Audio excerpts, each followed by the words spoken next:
Hey everybody, we need to talk.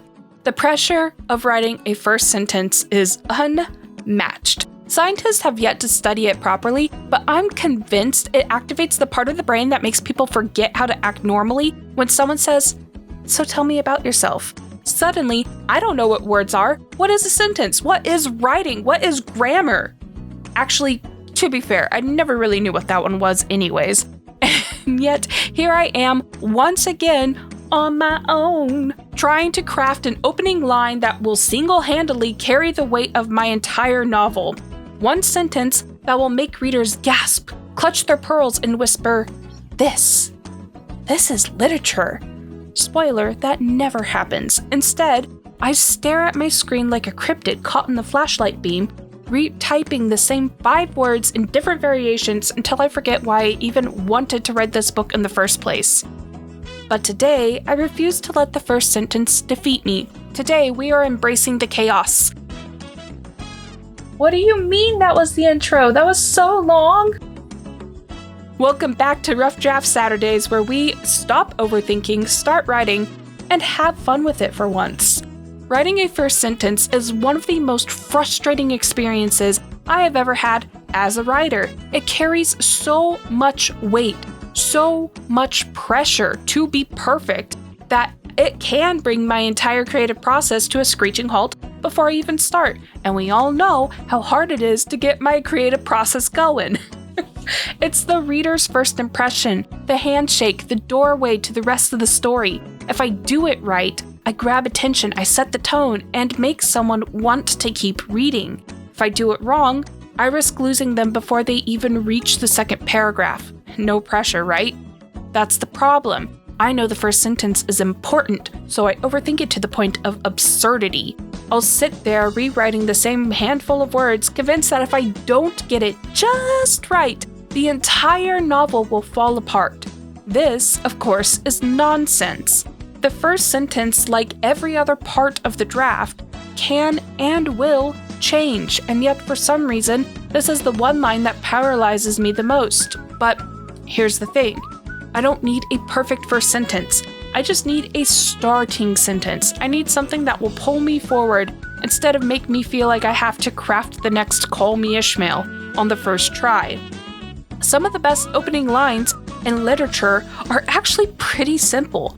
Call me Ishmael. 3 words, straight to the point, yet it works. It was a bright, cold day in April, and the clocks were striking 13. Now this one is weird, but in a good way. It immediately makes me ask questions. Why are their clocks striking 13? Mine only goes to 12. What kind of world is this? It does what a first sentence is supposed to do. It makes me want to read more. Then there are first sentences that are kind of underwhelming. I'm looking at you, Jane Eyre. There was no possibility of taking a walk that day. That's the big opening. I mean, sure, it works for the novel, but on its own, it doesn't exactly grab me by the collar. And that's the thing. It doesn't have to. The story is what really matters, not just the first sentence. So why do I stress so much about it? Because I want it to be perfect before I even know where the story is going. That's the real problem. First sentences aren't sacred. They can be messy. They can be placeholders. They can be bad. I just have to write something and move forward. If I don't, I'll be stuck staring at a blank page forever, rewriting the same line over and over, like I'm summoning some kind of ancient literary curse. And speaking of moving forward, I will hopefully have my story Bible done by Monday. Yes, you heard that right. It is almost here. This thing has been my entire existence for about a week now, and it is so close to being done. Do you want a sneak peek? Here it is. Poof, now it's gone. Haha. Now back to the point where I've finally convinced myself to just start. I find that a first sentence can take a lot of different shapes. It can be mysterious. Nobody knew where the letters were coming from, only that they were arriving every Tuesday, signed by a man who had been dead for 40 years. That makes me want to know more. Or it can set up the world with a single line. The town had one rule: don't go near the water after dark.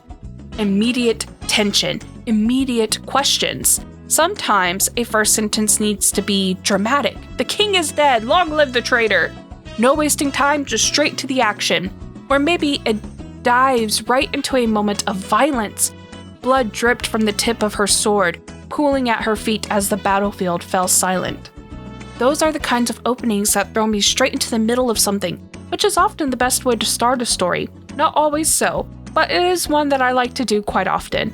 Other times, humor is the best approach. If I had known my day was going to involve a high-speed chase, a goat, and a stolen police car, I would have worn better shoes.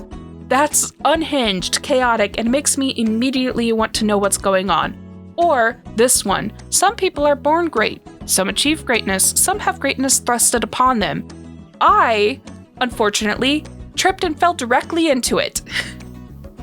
These openings aren't just fun, they establish the narrator's voice right away, which is just as important as setting up the story itself.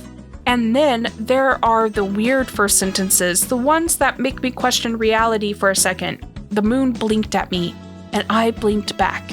Why is the moon blinking? What kind of book is this? Or, Jeremy knew 3 things for certain.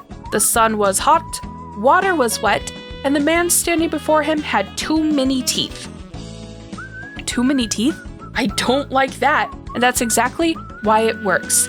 But here's the real trick. If I'm completely stuck, if I cannot, for the life of me, get that first sentence down, I will always start with a placeholder. Something so aggressively bad that it makes everything else I write seem brilliant in comparison. And here is the placeholder. The thing happened, and other things happened, and now I guess there's a story. If my first sentence is even slightly better than that, I'm doing just fine. The key is to stop stressing over the opening line and just get words on the page. It's not permanent, it's not final, it's just a start, and that's all I need. So, if you're struggling with your first sentence, just write something. Make it mysterious, make it dramatic, make it weird.